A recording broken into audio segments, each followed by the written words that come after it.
ദൈവത്തിൻ്റെ ഏറ്റവും പ്രിയമുള്ളവരെ, അവിടുത്തെ സമാധാനം ഞാൻ ആശംസിക്കുന്നു.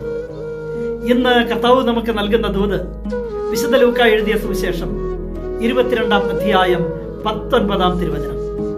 പിന്നെ അവൻ അപ്പമെടുത്ത് കൃതജ്ഞതാ സ്തോത്രം ചെയ്തു മുറിച്ച് അവർക്ക് കൊടുത്തുകൊണ്ട് അരുളി ചെയ്തു, ഇത് നിങ്ങൾക്ക് വേണ്ടി നൽകപ്പെടുന്ന എൻ്റെ ശരീരമാണ്, എൻ്റെ ഓർമ്മയ്ക്കായി ഇത് ചെയ്യുവൻ. കുരിശെന്ന ബലിക്കല്ലിൽ ക്രിസ്തു ഒരു ബലിവസ്തുവായി മാറുമ്പോൾ എനിക്കവൻ നിത്യജീവനായി മാറുകയാണ്.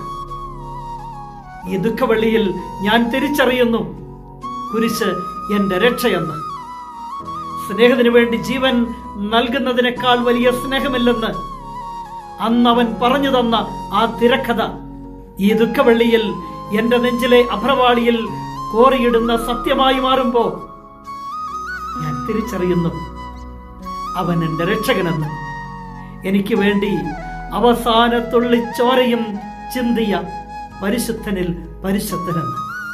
എങ്കിൽ പകരം നൽകാൻ എന്തുണ്ട് നമ്മുടെ ജീവിതത്തിൽ? ഈ ദുഃഖവെള്ളി നമ്മുടെ ജീവിതത്തിലെ രക്ഷയുടെ ദിവസമല്ലേ?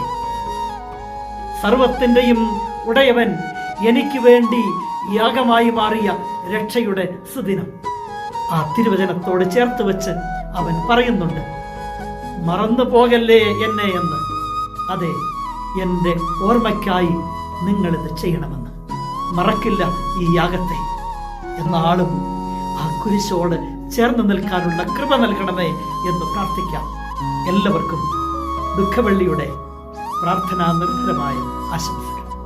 കരുണാമയനായ ദൈവം നമ്മെ എല്ലാവരെയും സമൃദ്ധിയായി അനുഗ്രഹിക്കും.